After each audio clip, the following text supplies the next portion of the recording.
Olá pessoal, bem-vindos ao V2Vcast, o seu podcast sobre voluntariado, engajamento, cultura organizacional. Estamos aqui em São Paulo, no nosso estúdio, e eu queria pedir para vocês curtirem, se inscreverem, compartilharem, que isso ajuda muito a gente. E eu sou o Bruno Aires, o fundador do V2V, eu estou aqui com a Mariana Taborda, que é a nossa CEO, e com a nossa convidada, que é a Renata Salomé. Bem-vinda, Renata.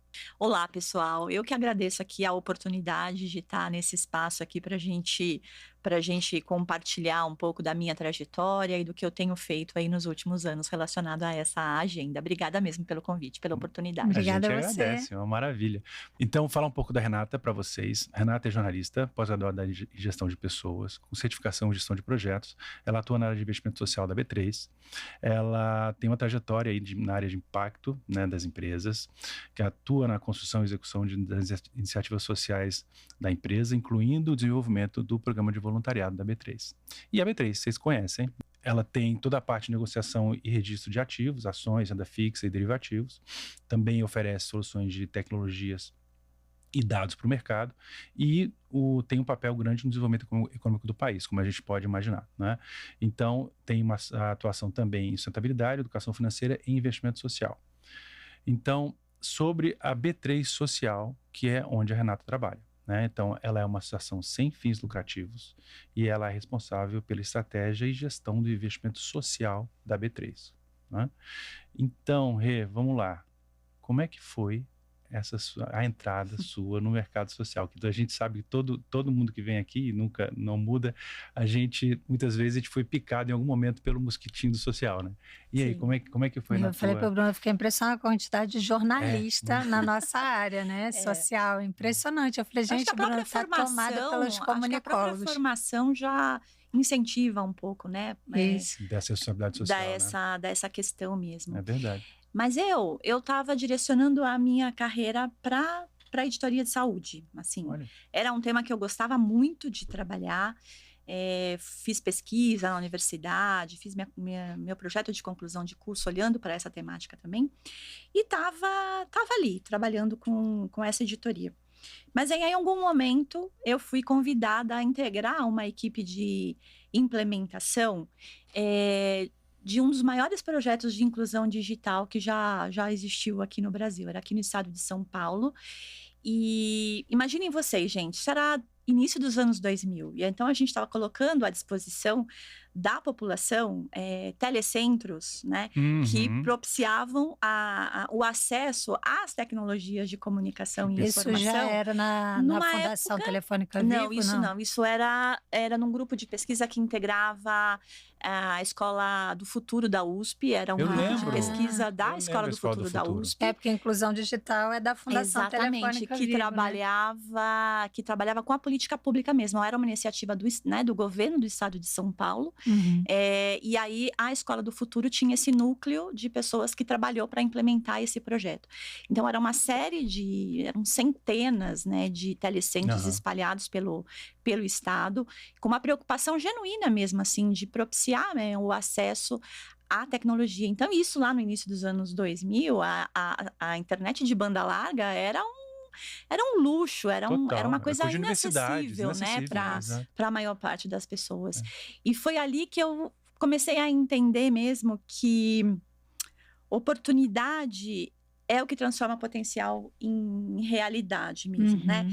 E é o que pode mudar trajetórias. Então, foi ali que eu entendi, aqui tem um caminho bacana, eu acho que eu posso contribuir, e aí nunca mais sair dessa agenda. Foi nessa época que a gente começou também, né, ali o ano 2000, e a gente começou com o Portal do Voluntário na época, que era uma iniciativa de internet para o voluntariado que precisava de quê? Das pessoas estarem conectadas, não estavam.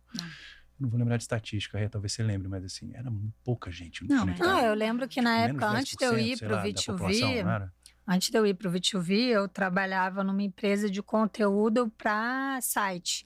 E eu peguei bem a bolha na época, né? Assim, porque para fazer um site comum era uma fortuna. As empresas que faziam site tinham redações e tal, não era assim essa facilidade de hoje, né? Então era realmente outra época. Exatamente. E não tinha telefone, né? Tipo assim, não. A gente nem imaginava. Assim, meus filhos hoje riem, né? Quando eu conto essas coisas. Mas como é que você existiu antes da internet? Como é que a gente existia, Ninguém acredita. Você marcava um compromisso né? E você tinha que ir, porque você tem como falar com a pessoa. Não, e era muito legal, né? Porque daí a gente pensava no desenvolvimento mesmo das pessoas que acessavam aqueles espaços, né? Então, produzia mini cursos que ajudavam as pessoas a produzir um currículo, né? Procurar vagas de trabalho, se divertir, porque a gente estava também no início das redes sociais, ali os primeiros os fóruns, movimentos, né? os fóruns, né? As listas de discussão. Isso. E depois o Orkut. Nossa, o Orkut era uma questão que a gente foi a nossa inspiração, sabia? Nossa. Fazer a primeira rede social que a gente fez por causa do Orkut. Não tinha Facebook na época. Não, era tudo no Orkut, as comunidades, né? Então, era muito bacana, assim, poder contribuir, né, com esse acesso para que as pessoas pudessem, de fato, estar inserida mesmo dentro desse contexto, porque eram pessoas, né, a maioria das pessoas que não, assim, era tanto acesso à internet em si, mas acesso aos computadores, porque ou ao uso de um equipamento, ao uso de um aplicativo, né, que se torna muito útil depois na sua jornada profissional. Então, acho que foi muito, muito potente para mim entender, assim, o que a gente tinha em mãos, né? Verdade. E que eu realmente podia contribuir com essa causa. E aí foi que eu não saí mais. E depois, quando você foi para a Fundação Telefônica Viva, eles já tinham a causa da inclusão digital, porque é uma causa hoje, é uma causa prioritária deles. Né? Na verdade, a fundação, ela trabalha mais com uma questão de apropriação da tecnologia, né? Então, assim, como é que a gente desenvolve competências digitais a favor do desenvolvimento de professores, né? Da aprendizagem do aluno, resolvido, né? Assim, quando a gente está falando do ambiente escolar, isso ainda é uma... É uma questão, assim, nem todas as escolas hoje ainda possuem, né, equipamentos que estão realmente à disposição, tanto de professores quanto dos alunos. Isso a internet também não chegou ainda em todas as escolas, em uma internet de qualidade, né? Não chegou em todas as escolas. Então, o acesso está quase resolvido. Acho que tem políticas muito potentes aqui também sendo desenvolvidas, né? Políticas públicas sendo desenvolvidas para sanar esse contexto. E a Fundação é um ator muito importante nessa questão de fortalecimento de competências digitais. Mas antes de chegar na Fundação, eu passei por uma outra organização social também, na qual eu pude também entender ainda mais, né, o impacto de uma oportunidade na transformação de uma realidade, né? Quando eu trabalhei com desenvolvimento profissional de jovens, né? Jovens em situação de vulnerabilidade, de áreas muito remotas do Brasil. Então, foi uma experiência, assim, muito bacana mesmo, muito enriquecedora para mim, tanto do ponto de vista de estar ali, de fato, no terceiro setor, atuando numa organização social raiz mesmo, que implementava projeto, para depois eu ir para a Fundação, né, que também tinha um trabalho muito potente também, olhando para desenvolvimento de crianças, jovens e de professores. Então, acho que foi um ciclo bacana até agora. E hoje você está numa empresa de ponta, né, que no fim das contas é uma empresa de tecnologia, né, basicamente a B3, que tem um papel central no desenvolvimento do país no mercado financeiro, né? Como é que a agenda de responsabilidade social ela se conecta com o negócio?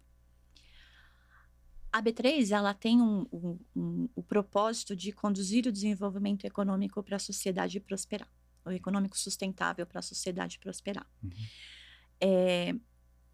Mas a gente sabe que não haverá prosperidade sem uma educação pública de qualidade e acessível para todo mundo, né?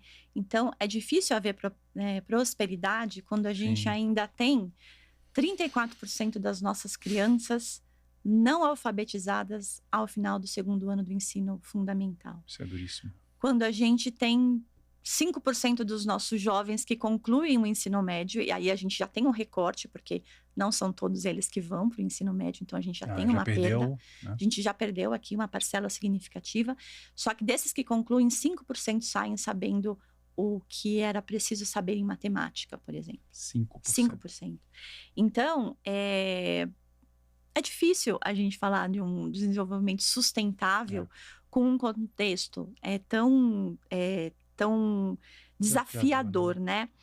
E a gente sabe que a educação é um dos principais vetores mesmo de desenvolvimento de uma nação, porque ela amplia oportunidades, ela rompe com ciclos de pobreza e cria bases para uma nação mais justa, mais inovadora e mais produtiva. Então, é aí que a gente se conecta com o negócio, né? Olhando muito para possibilitar que cada vez mais a gente crie, né, a gente consiga ter uma educação pública de mais qualidade. Então, é para isso que a gente existe. Esse é o foco, esse então, é o foco do investimento social de vocês. Interessante. Isso. E como que o voluntariado entra nisso? Enquanto pilar, assim, né? Porque o voluntariado é um pilar de estratégia, da estratégia social. Como que ele entra nessa questão?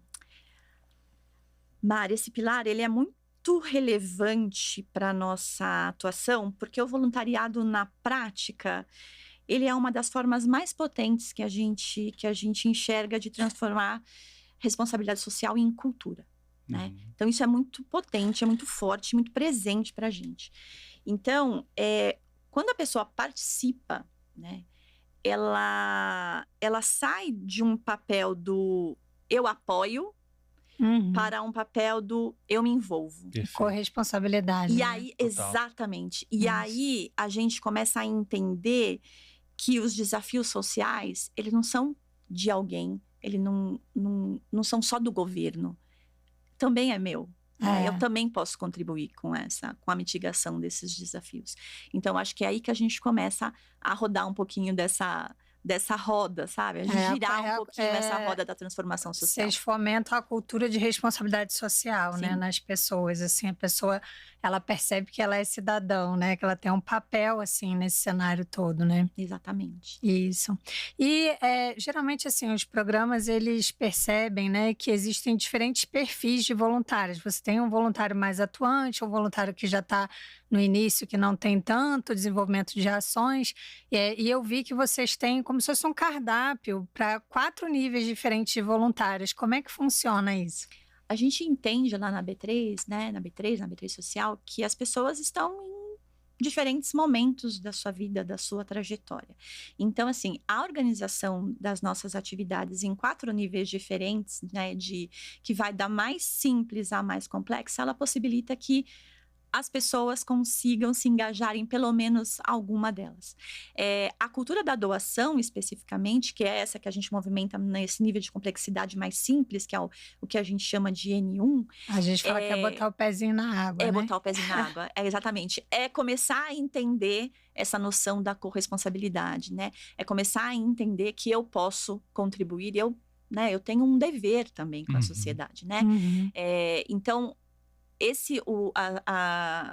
essa é como se fosse uma jornada, né? Então, eu inicio ali numa atividade mais simples, que envolve, geralmente, alguma doação específica, e aí eu vou aumentando o meu nível de complexidade. Daí eu vou para uma ação presencial, numa organização, eu participo de uma ação de doação de sangue, eu participo de uma campanha de indicação de organização. Aí o N1 seria doação de itens e doação financeira? Doação de itens e doação financeira. Tá, e o N2 seriam mais essas ações de voluntariado, essas ações mais presenciais, de ir para a organização e conhecer um pouco daquele beneficiário, de participar da campanha de indicação, da nossa campanha de Amigos de Valor, que também é um programa ligado à renúncia fiscal, de doação de sangue, essas que exigem um pouquinho mais de dedicação. Sim. E aí a gente vai aumentando o nível de complexidade, que quando eu vou para o N3, aí assim, além de team building, que a gente tem um team building social hoje, que é uma parceria muito bacana que a gente construiu ano passado com a área de treinamento e desenvolvimento da B3, né? Que legitimou, assim, pra gente que estar numa organização social, né?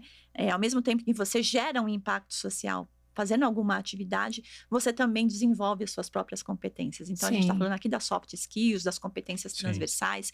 E isso foi muito acolhido e a gente desenvolveu um trabalho bem potente junto com essa área do RH que hoje possibilita que quem participa dessas ações de team building, então a gente acorda com um gestor de uma área específica, vamos levar seu time para essa organização, a gente vai fazer essa ação, ele vai ter essa interação com os beneficiários, vai movimentar mais X do que Y, essas competências transversais aqui.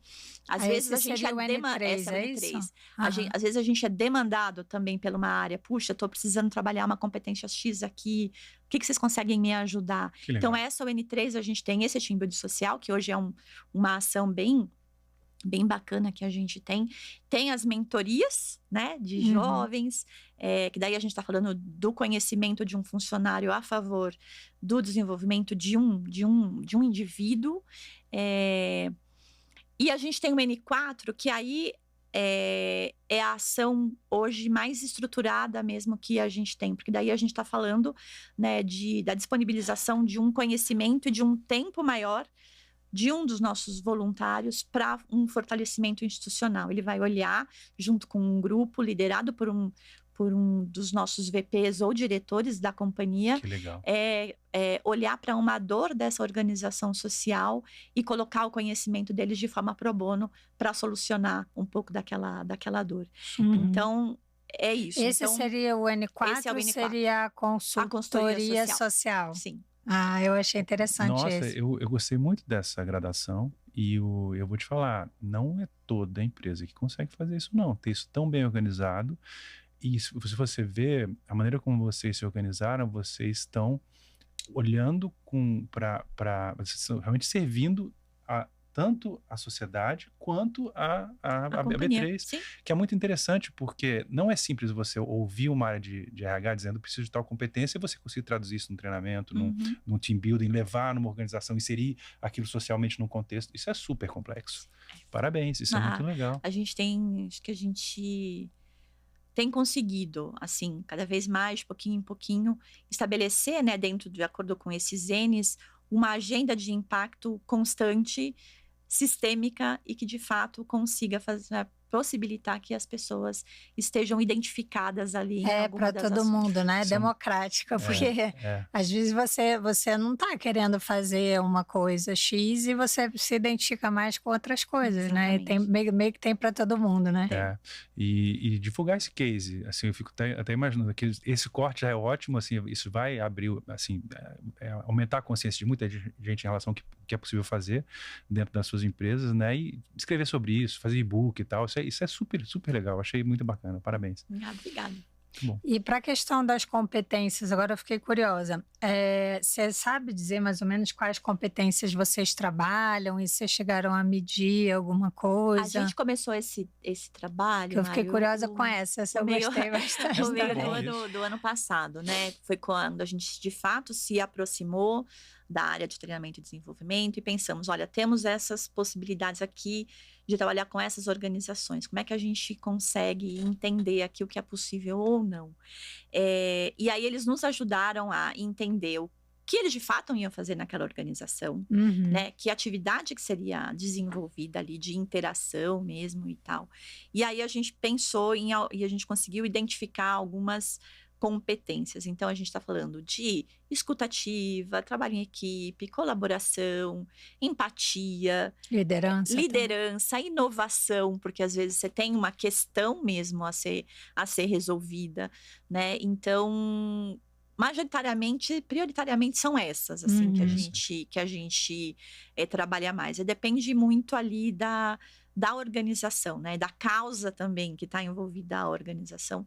Daí derivam algumas outras coisas. E o que é mais legal é que a gente foi vendo tanto valor junto nessa ação que hoje quem participa do team building, né, ela é certificada, ou seja, aquelas horas ali conta para o portfólio de aprendizagem dela. A gente tem um portfólio de aprendizagem, né, de cursos que a companhia coloca à nossa disposição. E o team building é uma dessas possibilidades de eu, né, conseguir ter agregar mais horas ao meu desenvolvimento. Team Building pode ser também uma oportunidade para você colocar no seu PDI, que é o seu plano de desenvolvimento, né, individual. Então, e a gente criou uma trilha lá do voluntariado dentro da Alura, que é a nossa plataforma de desenvolvimento. Então, assim, cada vez mais a gente tem conseguido fortalecer essa parceria e colocar mesmo, né, o voluntariado, a ação social, enfim, a B3 Social como um grande aliado da companhia para fortalecimento de propósito, para sentimento de pertencimento mesmo, né, para a marca, para o valor da marca, né? Então, assim que tem acontecido. A gente tem visto muitos indicadores, né, de evidências que mostram que o voluntariado ele afeta no sentimento de pertencimento e no engajamento do colaborador, né? Eu vi uma pesquisa há umas semanas atrás, que eu até escrevi sobre isso, um artigo recentemente, fiquei muito impressionado, que eu nunca tive isso medido dessa forma. Eles fizeram uma pesquisa com 5.000 pessoas no mundo inteiro, bem dividido em termos de continentes assim, e aí eles foram medir engajamento geral com o trabalho, satisfação com a liderança, com a própria liderança e satisfação com o empregador. Esses três, aí mediram voluntários e não voluntários.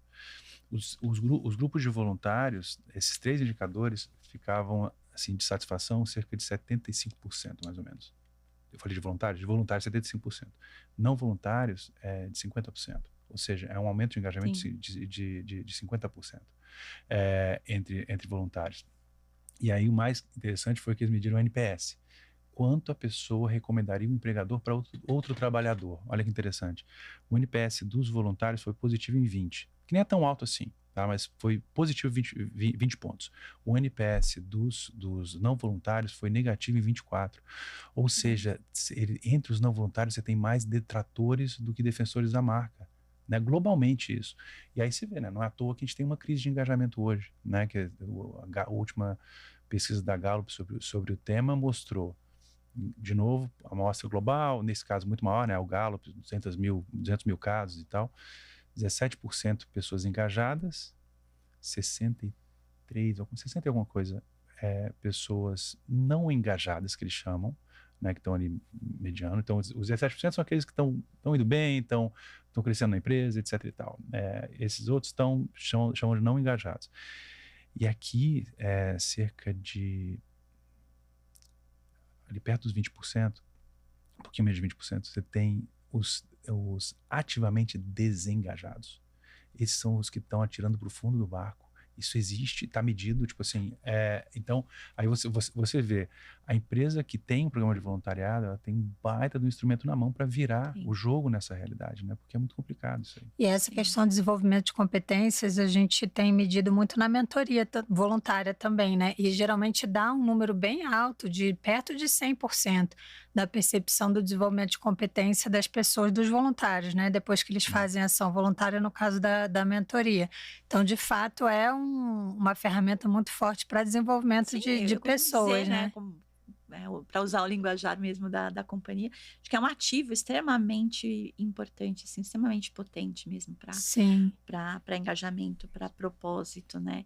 É muito legal quando a gente leva um grupo de alguma área específica que ainda não tenha muito dessa percepção sobre a B3 Social, para além de uma ação pontual de doação, por exemplo. E aí a gente leva para uma organização que a gente apoia. Então, todas as nossas ações de voluntariado, elas acontecem em organizações que compõem o nosso portfólio de projetos, né? Seja pelo investimento direto, seja pelas leis de incentivo fiscal.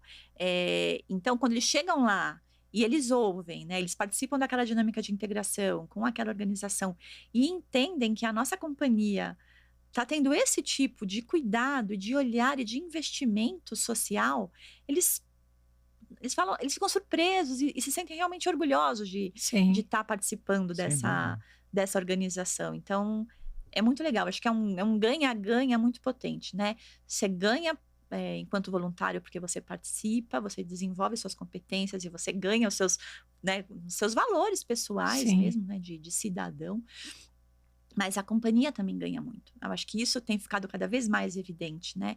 Que isso não é custo, isso é investimento, né? Mesmo em benefício próprio, né? Porque ela está agregando a sua marca. Sem dúvida. Você falou, eu lembrei só uma de... errata aqui em relação à estatística que eu falei agora há pouco. Engajados são 21%, né? Aí não engajados 62% e ativamente desengajados 17%. Um pouco diferente do que eu falei, mas só para corrigir. Ela falou que eu lembrei, foi do episódio da B3, gente, da BRF, que é B também, da BRF, que a Gabi estava falando que eles colocam ações de voluntariado como uma parte prática da preparação de liderança, né? Porque por questão de trabalhar a liderança, o voluntariado é uma forma prática de trabalhar isso também. A gente tem algumas ações customizadas para líderes, inclusive. Que são bem bacanas também. Tem acontecido, a gente tem um engajamento alto e tem sido bem bacana acompanhar também. Porque o voluntariado ele é uma forma das pessoas se integrarem, né? Equipes de diferentes áreas e diferentes níveis hierárquicos se integrarem, né? Muito bom. E uma coisa, vocês dão 2 horas dentro do horário de trabalho para os colaboradores. Como funciona isso? Como vocês medem essas horas? E é uma demonstração bem grande, assim, de valorização do voluntariado, né? São 2 horas mensais, eles podem fazer para qualquer coisa. Cada N, né? Cada ação que compõe aquele cluster de Ns, ele tem uma carga horária específica. Então, se você está doando, você tem lá uma quantidade de minutos associado ao tempo que você foi comprar, ou que você fez um cadastro ali, alguma coisa. Então, você começa a contar horas a partir da participação em qualquer uma das nossas iniciativas. Então, conforme o N vai crescendo, vai aumentando, obviamente, a quantidade de horas que você pode, né? A gente trabalha hoje na confiança mesmo, assim, né? Tem que ser, funciona. Funciona, também qualquer pessoa ser desonesta nesse quesito, não? Não tem como a gente... somos adultos, né? Responsáveis. E uma coisa o gestor direto, ele acompanha, né? Assim, ele vai saber se a pessoa está dando mais ou menos, se está se ausentando demais. Muitas das ações que a gente promove hoje presenciais, elas acontecem majoritariamente dentro do horário de trabalho. Então, a gente consegue ainda ter essa confiança desses gestores, né? E a liberdade de tirar essas pessoas um pouquinho ali do horário de trabalho mesmo, para fazer uma ação. Então, tem sido muito na confiança mesmo. Legal. E tem dado certo, assim. A gente não tem tido nenhuma intercorrência com relação a isso. Desde quando que vocês liberaram essas horas? Você lembra? Você sabe? Olha, eu tô na B3 há 1 ano e meio, mas isso desde que eu entrei já era uma cultura ali já instituída. Então, acho que desde que a gente fortaleceu mesmo, revisou, né, e organizou a jornada do programa assim, acho que já existe. A B3 tem muita experiência nisso, né? Eu lembro, a primeira vez que a gente trabalhou com vocês, ainda era BVMF. Que foi antes de 17 ali. Acho que foi ali por 2010, talvez 12, enfim. Há muito tempo vocês fazem voluntariado lá, muito tempo mesmo. Bastante tempo. Né? E o engajamento sempre muito alto. E desde aquela época, eu já vou pegar o gancho que você está falando e já vou mandar para outra pergunta, que desde aquela época, eu lembro que vocês têm um percentual de adesão ao voluntariado bem alto. Que eu lembro que a gente sempre comentava. O que é uma responsabilidade, né? Opa. O que me deixa... Tem que manter a barra lá em cima. O que me deixa, o que me causa, assim... Que é acima de 50%, tá, gente? Acima de 50% é bastante coisa, né? Porque normalmente eu lembro que a última pesquisa que eu vi era por volta de 20%, às vezes eles conseguem encontrar 14%, mas assim, 50% é muita coisa, né? O relatório integrado acho que deu 55%. Sim. Teve o último um ano de 2024. Mas acima de 50% eu escuto há muito tempo, né? 50%. Desde essa época aí que o Bruno tá falando, dos tempos da carochinha, eu escuto uma adesão bem alta. E a que você atribui isso? Olha, eu acho que a gente tem o privilégio mesmo, e a enorme responsabilidade que isso traz, mas o privilégio de contar com uma liderança, e aqui eu tô falando mesmo alta liderança. Boa. Né? Que acredita, que possibilita, que engaja, que encoraja. Então, assim, eu penso que a liderança é crucial para fazer a gente ter esse fôlego, né, para conseguir esse engajamento, que é verdade. Esses dias foi muito engraçado, que a gente estava numa reunião e a pessoa falou assim, qual que é o bench, né, do voluntariado e tal, não sei o quê, para você seguir. Aí a gente falou, nós somos o bench, né, porque... Nós somos o bench, porque... então, eu coloco, assim, eu acredito muito mesmo a nossa liderança, assim, ao papel que eles têm, assim, a liberdade que eles nos dão e como eles acreditam que isso, de fato, é potente, né? E eu acredito passa também, a fazer parte da cultura. Né? Exatamente. E eu acredito também que a nossa agenda constante, sabe? A gente não trabalha com ações pontuais, né? Isso. A gente está constantemente, a gente tem um calendário... assim, contínuo mesmo de ações, das mais simples às mais complexas, isso, mas que são... essa diversificação, eu acho que ela é um ponto e que também. são assim, não posso agora, posso depois, não posso doar agora, eu posso participar disso depois. Então, eu acredito que essa constância também, sabe, vai fazendo a gente cada vez dar mais tração. Ouvir o que as pessoas também gostariam de, né, de tipo de ações que as pessoas gostariam de participar, também é importante, e a gente tenta, na medida do possível, também criar estratégias e criar iniciativas para que as pessoas se vejam representadas de alguma forma. Então, eu acredito que são esses os fatores. É muita responsabilidade manter esse número, mas assim, a gente tem ano a ano conseguido fazer isso. E eu acho que o desenvolvimento de competências, né, você colocar também embalado no team building é muito bom também, né, porque você vê que não tem problema, você não precisa só doar, você também pode receber, né? Exatamente. Que é outro paradigma que tem, assim, eu percebo que quem não conhece o voluntariado tende a só olhar o social do dar e não de algo que você ganha uma coisa em troca. Eu lembro que muitos anos atrás, eu estava conversando com o namorado de uma amiga minha e aí ele falou assim, não, Mari, porque eu faço voluntariado, mas não conta não. Porque, na verdade, eu estou fazendo faculdade de História e aí eu dou aulas de História, mas eu dou aula para eu ter a experiência. Então, tipo, como não conta. Aí eu falei, não, mas sabe? É claro que conta, como se fosse uma contradição, né? E não tem problema você sair ganhando também. Eu lembrei de uma coisa também importante, que assim, quando a gente está falando de campanha de arrecadação financeira, a gente tem uma prática que é muito legal, que é do matching. Então, assim, por exemplo, nesse momento a gente está com uma campanha no ar, que é da arrecadação de cestas básicas, né? Arrecadação de dinheiro para a gente transformar isso em cestas básicas que vai para alguma organização que trabalha com essa questão da insegurança alimentar. Então, hoje, aquele valor que o funcionário doa, a B3 Social multiplica por 5. Então, assim, não é só o funcionário doando, a companhia também está doando. Então, eu acho que tem um apelo grande. Esse ano a gente foi para um matching maior do que a gente foi o ano passado e a gente já está vendo o resultado mais expressivo. Esse é grande. 5 vezes? 5 vezes. Então, assim, então a gente percebeu que, impactou. Né? Foi bem aceito, foi valorizado. Então, a gente tem tido um engajamento mais rápido do que a gente estava esperando até nessa campanha. E eu acredito muito que seja por conta desse matching que a gente tem feito. Eu dou uma cesta, ela vira 5. Exatamente. Isso é um baita do incentivo. Exatamente. Com certeza. Legal. E falando em questão de doação, né?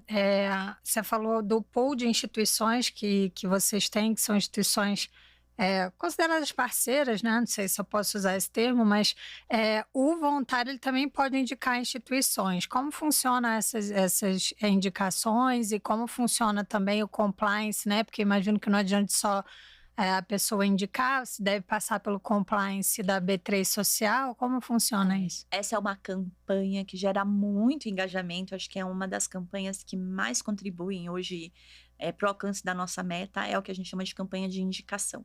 Então, eu sou o funcionário, eu tenho uma afinidade, eu participo, ou eu sei de alguém que conhece e sabe da seriedade, né, daquela organização, então eu posso indicar, quando inicia a campanha, para que essa organização receba um apoio financeiro da B3 Social. É como se fosse edital de projetos ou não? Não, é só uma indicação mesmo. Então, ele indica o que a gente pede é que essa organização ela esteja relacionada ali a atendimento a pessoas em situação de vulnerabilidade socioeconômica, né? Então, tem que ser... E por que eu estou até reforçando isso? Porque uma ansiedade, um desejo muito grande, né, dos nossos colaboradores era que a gente trabalhasse com a causa animal, por exemplo. Né? Isso é sucesso em todas. Ela é um puta sucesso, mas em não sei se eu podia falar, mas tudo bem. Assim... E a gente tinha vontade, mas assim, não tem fit com o nosso propósito mesmo. Totalmente compreensível, né? Com a nossa existência, com a nossa razão. Muito a depender de cada empresa mesmo. A gente estava até conversando, a gente atende a RD Saúde, né? Raia Drogazil, enfim. No início, eles ficaram se perguntando, será que a causa animal, ela tem fit pra gente? E acabou tendo, porque eles lidam com saúde, mas eles também começaram a entender que eles também lidam com saúde mental. Eles começaram a entender que também a relação com o animal, ela tem tudo a ver com esse universo deles, né? É interessante, né? E no caso, eu acho que a empresa ela tem que pensar, né? O que faz sentido também dentro da minha realidade. Já o Sabin, por exemplo, o Instituto Sabin, eles também lidam com saúde, só que eles são muito abertos para ações pessoais, né? Assim, a forma como eles se organizam é muito assim. Então, eu acho que cada programa ele tem que ver o que faz sentido, né? Mas a gente deu um jeito lá, conseguiu criar uma ação gamificada e atender o desejo. Uma porta de entrada para essa ação. Atendemos de alguma forma, assim, foi muito... Que a escuta também, né? Foi muito legal, assim, né? Mas a campanha de indicação, ela tem esse recorte, né? Então, ele indica aquela organização, ele dá um contato ali daquela organização, e daí acontece a segunda parte, né? Que daí a organização é contactada, e aí é importante que seja uma organização que exista juridicamente falando, precisa ser uma organização formal, né? Eles têm que existir do ponto de vista jurídico. E aí preenche uns formulários, lá, enfim, vai para algumas etapas até chegar naquelas que de fato vão para o due diligence, né? Que daí gera toda aquela pesquisa ali, né? De reputação e enfim, de documentos mesmo necessários. Aprovadas, a gente vai para a seleção e nesse ano a gente está apoiando 70 organizações com 10 mil reais cada. Porque a última etapa também é aquela etapa em que a gente vai olhar ali qual que é o valor, né, daquela proposta do ponto de vista de impacto que ele quer realizar com aquele investimento também.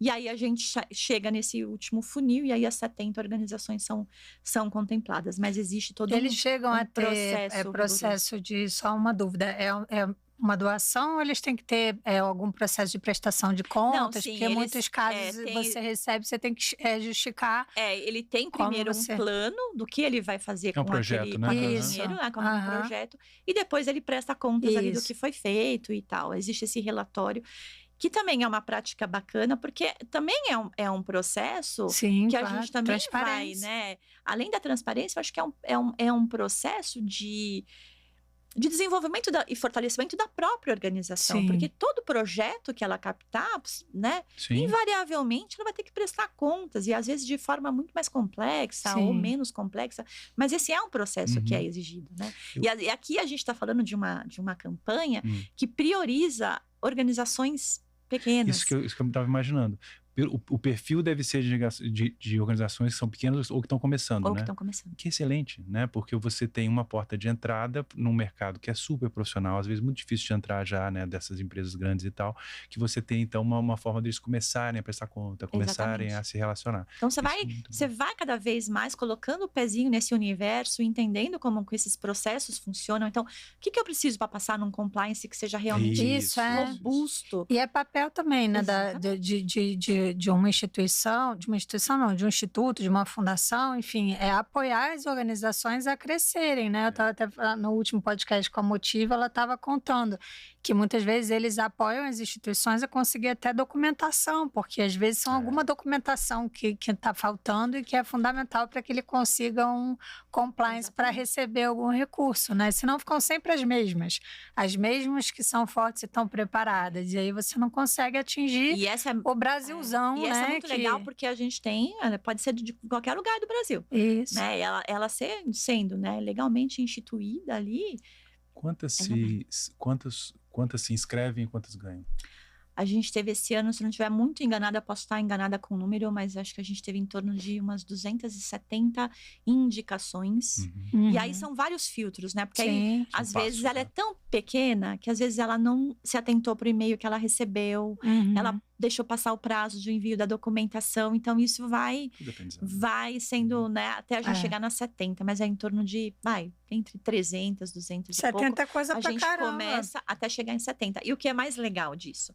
Então, as 70, elas estão lá e vão, né, e a gente tem um momento ali que a gente faz um encontro com essas 70, um encontro formativo. Então, a gente traz alguém para falar de algum tema que seja de interesse das organizações, e aí ela encerra esse ciclo. Só que depois, a gente tem o N4, lembra do N4? Que é a então, eu tava para te perguntar, eu tava esperando você terminar o raciocínio, mas eu tava com a consultoria na minha cabeça aqui, já então, pensando que ela devia ter algum link com essas organizações, dessas 70, 10, elas vão ser cooptadas para nossa consultoria. Então, na consultoria, a gente vai ter 10 grupos de voluntários, né? Ali a gente tem uma liderança executiva, então tem um VP, tem um diretor, tem um superintendente ali, que está naquelas squads, que está naqueles squads ali com aquele grupo de profissionais, de voluntários, e aí eles vão, né, desenvolver um projeto para sanar ali alguma dor, alguma complexidade da organização que ela não consegue resolver com os recursos que ela tem, seja financeiros ou seja de pessoas, e ela ainda recebe mais um aporte financeiro também. Não, isso é legal demais. Que ela vai passando, super qualificada. E é um relacionamento também, né? Sim. Porque você consegue apoiar a instituição de várias maneiras, em vários momentos, e criar um relacionamento mesmo. Ano passado, que ela vai estreitando, foi lindo, né? Assim, o final da consultoria social foi lindo, porque a gente conseguiu identificar lá na campanha de indicação, a indicação de um profissional para uma organização, que depois foi para a consultoria social, e esse funcionário, esse voluntário, ele tinha sido beneficiário na adolescência dessa organização social. Nossa, que máximo, gente, eu adoro isso. Quando o ciclo... Foi muito, quando o ciclo vira, né? Emocionante, muito legal. Ele contando o quanto a oportunidade, chegou na oportunidade, né? Total. O quanto a participação naquele projeto social daquela organização, né, foi importante para ele conseguir, né, ampliar as oportunidades dele, alcançar outras coisas, e agora ele devolve. Está devolvendo, legal então demais. É muito É um evento que vocês fazem no final? Sim, a gente faz um evento de encerramento. Chama a gente depois um dia pra gente, a gente quer assistir, eu gosto. É bem legal, porque é a apresentação pelos voluntários dos projetos que eles criaram para aquela organização. Então vai a organização lá também. Então é bem bacana. Deixa eu te perguntar uma coisa, em termos de metodologia. Então, porque pode não ser simples, né? Você ajudar uma organização que muitas vezes está desorganizada, etc e tal. Vocês têm uma metodologia própria, ou o próprio grupo se organiza da maneira que entende melhor para cumprir aquela trajetória? Como é que é isso? Tem sim, Bruno. Tem uma consultoria sempre que apoia a gente do momento zero até o final. Né? Então, assim, todos os encontros são direcionados. Eles têm entregas, né, faseadas para cada etapa. Eles se encontram presencialmente? Não. Eles se encontram, tem um encontro de abertura, e depois todos os encontros são remotos, e depois tem o encontro final, que é a comemoração, né, do produto em si que eles desenvolveram ali para a organização.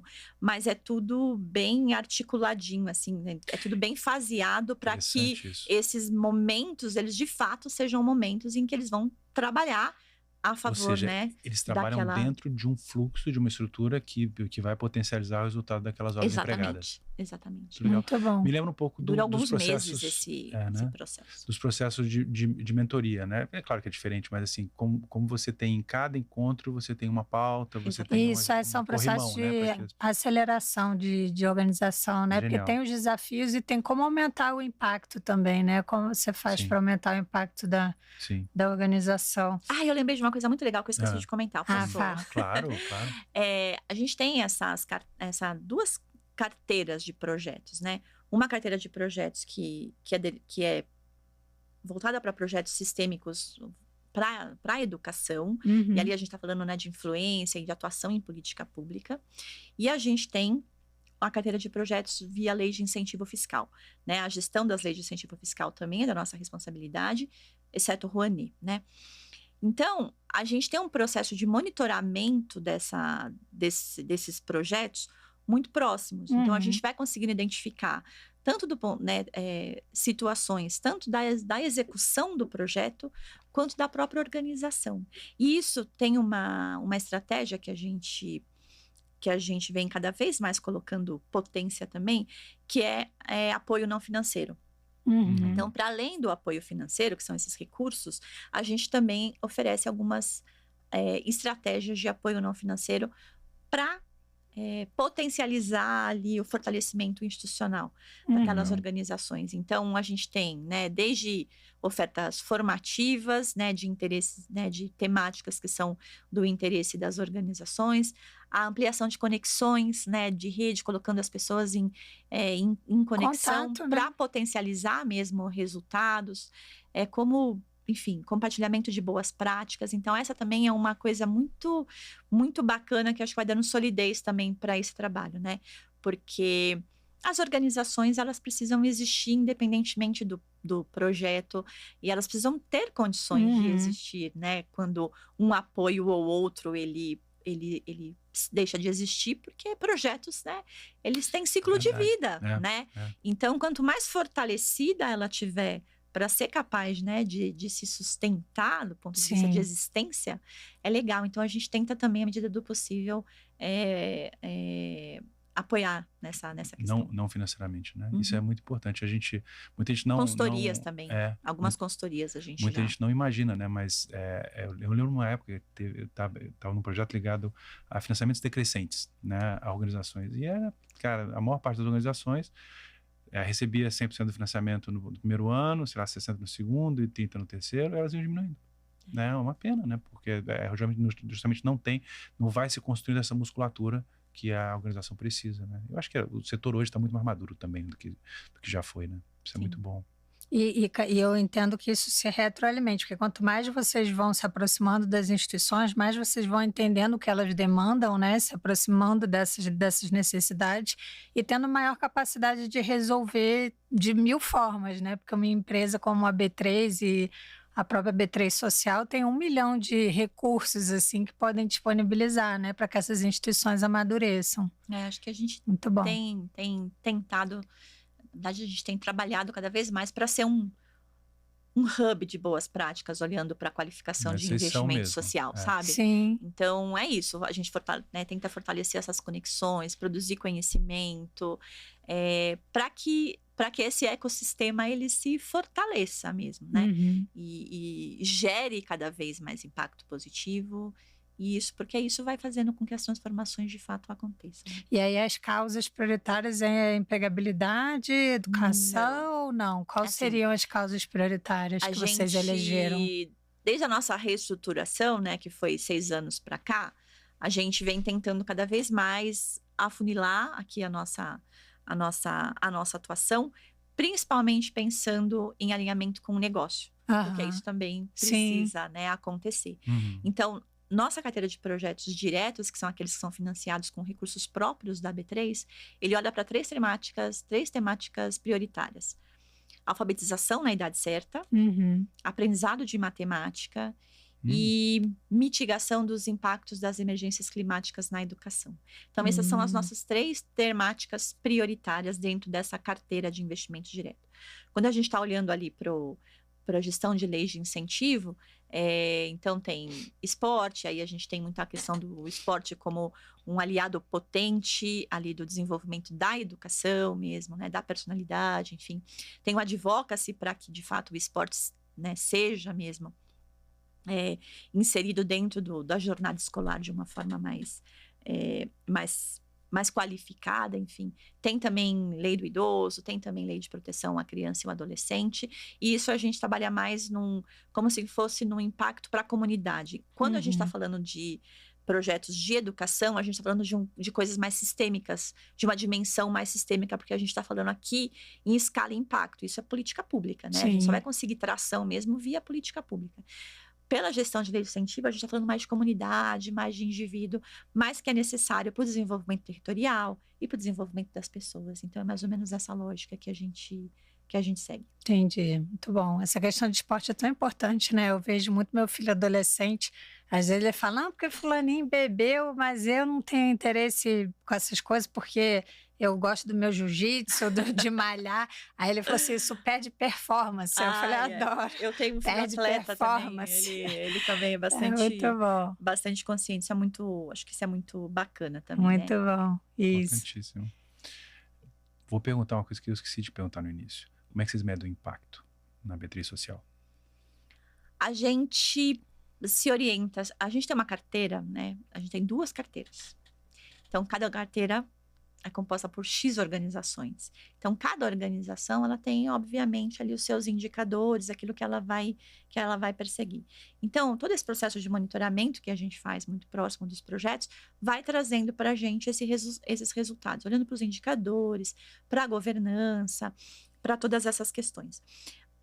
Principalmente quando a gente está falando dos projetos ligados à educação, a gente olha também para indicadores oficiais. Então, por exemplo, né, acho que um mês atrás, acho que talvez menos de um mês, teve o ICA, né, que é o Índice de Criança Alfabetizada, em que a gente chegou a 66% das crianças alfabetizadas até o fim do 2º ano do ensino fundamental. Isso se deve muito, né, isso a gente tem essa comprovação até, isso se deve muito ali também ao trabalho da Associação Bem Comum, que é uma das organizações que compõem a nossa carteira, que faz um trabalho muito próximo ali dos estados e dos municípios para alavancar a aprendizagem na idade certa. Então, é muito por aí, assim. Entendi. Né? Olhando tanto para dados oficiais, mas entendendo as especificidades ali dos territórios e da própria organização, a gente vai acompanhando de outras formas também. Ou seja, o investimento social que vocês estão fazendo estão alavancando mudança na ponta. Exatamente. Através dos parceiros. Sim. Muito bom. Perfeito. Vamos falar um pouquinho de futuro? Futuro. Vamos? Opa. Bruno gosta de falar de futuro. Pois é. Tem tanta coisa mudando, né? Tanta coisa mudando, né? E aí a gente né, olhando para essa questão como é que essas transformações tecnológicas e tudo que a gente está vendo, né? Como é que você enxerga a evolução da pauta social no mercado financeiro e o papel das empresas como a B3 nesse cenário? Bruno, acho que é um pouquinho do que a gente falou há pouco, assim. A gente tem trabalhado bastante para ser esse hub mesmo, assim, sabe? De boas práticas, olhando para a qualificação do investimento social. Apesar do contexto mundial, né, que tem enfraquecido muito, tem enfraquecido um pouco dessa pauta, eu acredito que a gente ainda tem uma agenda muito consistente, né, no Brasil, assim, e a gente tem cada vez mais ampliado essas conexões para que esse investimento ele cada vez mais se fortaleça. Então, ano passado, por exemplo, a gente fez o primeiro toque de campainha pela filantropia. Esse foi um evento inédito no mundo. Não sei se vocês sabem o que é um toque de campainha. Sim, então, assim, nunca existiu. Eu nunca ouvi falar. Você não foi? Eu não vi o de vocês. Vocês não viram? Que pena. Depois eu vou compartilhar Conta com vocês. Mas foi muito legal, porque a gente, né, tem quanto mesmo que esse... isso? Oi? Quanto que é esse evento que o Bruno sabe, mas o povo não sabe. Explica o toque de campainha. O toque de campainha, ele é um evento tradicional do mercado financeiro, né?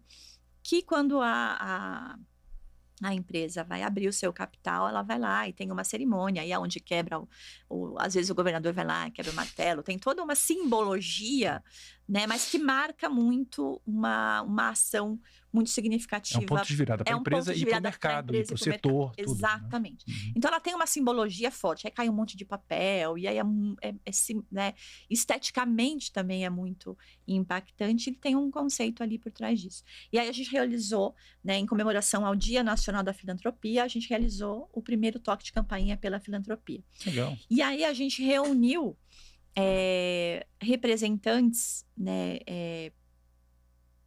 desse ecossistema, mas representantes, assim, enquanto tomadores de decisão mesmo do investimento social. Não só os apoiadores, porque aí a gente estaria, né, militando, né, não pregando para convertidos, e a gente precisava era cada vez mais trazer os não convertidos, que é esse papel que a gente tem também.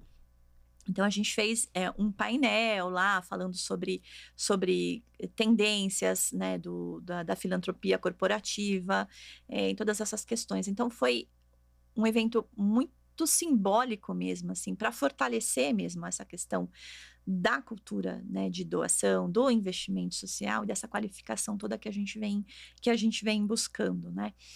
Então, eu acredito que cada vez mais as empresas têm olhado para isso não como custo, sabe? O investimento social não pode ser visto como um custo, ele é um investimento mesmo, né?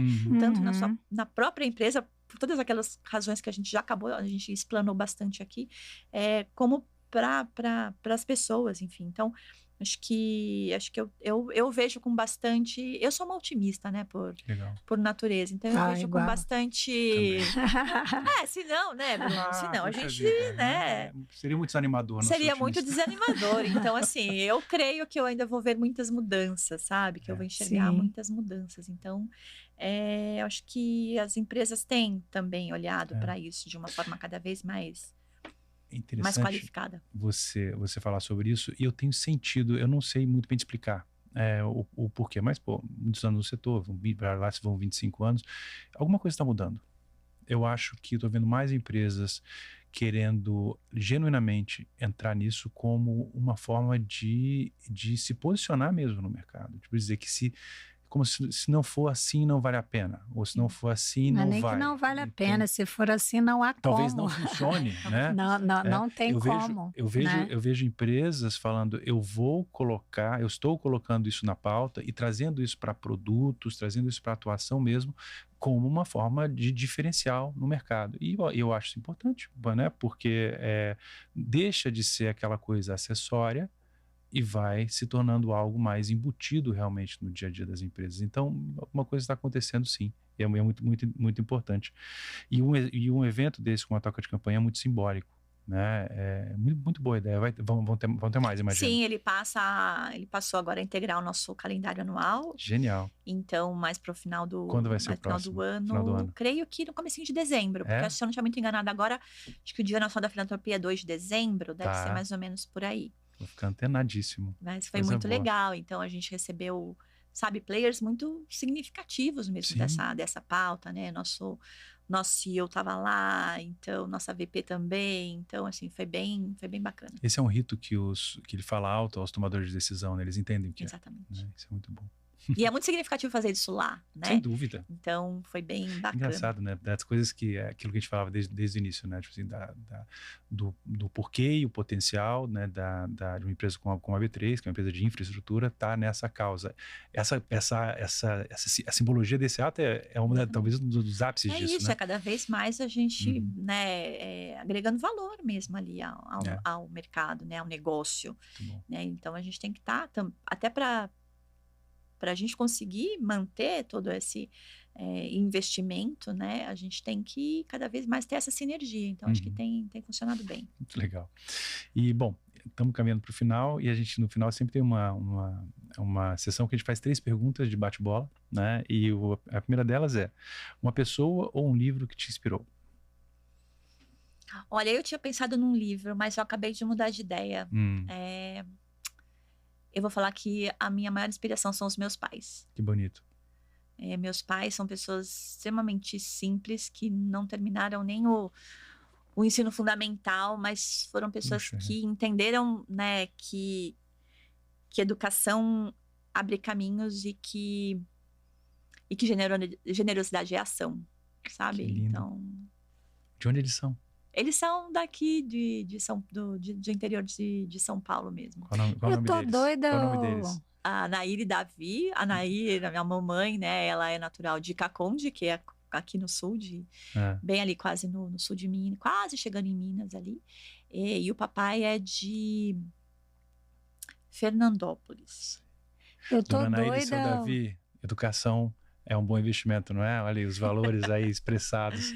Parabéns. Não, e a mamãe foi incrível, gente. Parabéns. Assim, eu não posso não mencionar a minha mãe, porque... Que bonito. Assim, eu tive que me esforçar muito para entrar na universidade pública, né? Eu estudei na escola pública a minha vida inteira, mas acessar a universidade pública para pessoas como eu é mais difícil. É uma contradição do Brasil, É uma contradição, né? Então, assim, e eu trabalhava, eu era adolescente, trabalhava, pagava cursinho, estudava, eu gastava todo o meu dinheiro no cursinho. Porque eu falei, bom, eu quero a universidade pública, é lá que eu me vejo. Claro. E entrei. Só que permanecer na universidade pública foi tão difícil quanto entrar para mim. Porque eu fui para uma universidade que na época, né, que eu cursei, não tinha refeitório, não tinha moradia, não tinha uma infraestrutura que me permitisse ficar lá sem tantos custos. E cursos diurnos, né? Que tinham aulas espalhadas ao longo do dia. Enfim. Né? Então, a minha mãe teve um dia que eu liguei chorando. Falei, mãe, não vai dar, o aluguel vai aumentar e não sei o quê. E eu lembro dela... Filha, você vai ficar aí, nem que eu tenha que vender coxinha na rua, mas você vai. Então, eu tô falando que eu tava falando assim, eu tô doida, ou agora você tá falando, eu lembrei. É que eu geralmente dou uma olhada na internet para fazer a pauta para cá, né? E aí eu falei para ela que eu entrei no Facebook dela. E se eu não me engano, tem ou no seu Facebook ou no seu Instagram, tem uma foto sua com a sua mãe. E a gente foi lá na Unesp. Vocês foram lá na porta da faculdade e ela botou um post falando sobre o quanto que ela era grata pela mãe dela para ter permanecido na universidade, não foi? Não, e ela, assim, ela foi categórica, assim, para você... Eu vou fazer o que eu precisar fazer para você. Então, assim, eu não tenho a menor dúvida. Tudo que eu conquistei da formatura para cá foi por ela, assim, né? Foi ela que E o meu pai, ele é um autodidata. Meu pai é um cara incrível, ele aprende as coisas, assim, ele conserta tudo que você possa imaginar. Né? Depois que ele descobriu o YouTube, ele bota lá, assim, o fonezinho dele. Uma fonte de aprendizado absurda. Ele conseguiu esses dias aí consertar minha máquina de lavar roupa. Ele descobriu o código, aí foi atrás, ele pede peça, sabe? E uma pessoa... praticamente um analfabeto funcional, assim. Então, eles são muito incríveis, assim. E aí hoje, né, como mãe que você é e pai que nós somos, você entende de onde vem essa força, né? Você vai ficar aí, não importa o que aconteça, né? E é muito bonito isso. Nossa, parabéns, Ana Nair. Coisa boa. E motivo de orgulho para você? Eu tô muito pessoal, assim. Mas é tudo conectado. Eu tenho orgulho enorme, assim, de todos os projetos que eu participei, né, que eu ajudei a implementar, ou que agora eu apoio, né, de alguma forma eu apoio. Porque eu vi mesmo, assim, transformação acontecendo, né? Uma criança aprendendo mais, um professor se desenvolvendo ou sendo reconhecido, um jovem acessando outras oportunidades, né? Pensando em inserção no mercado de trabalho.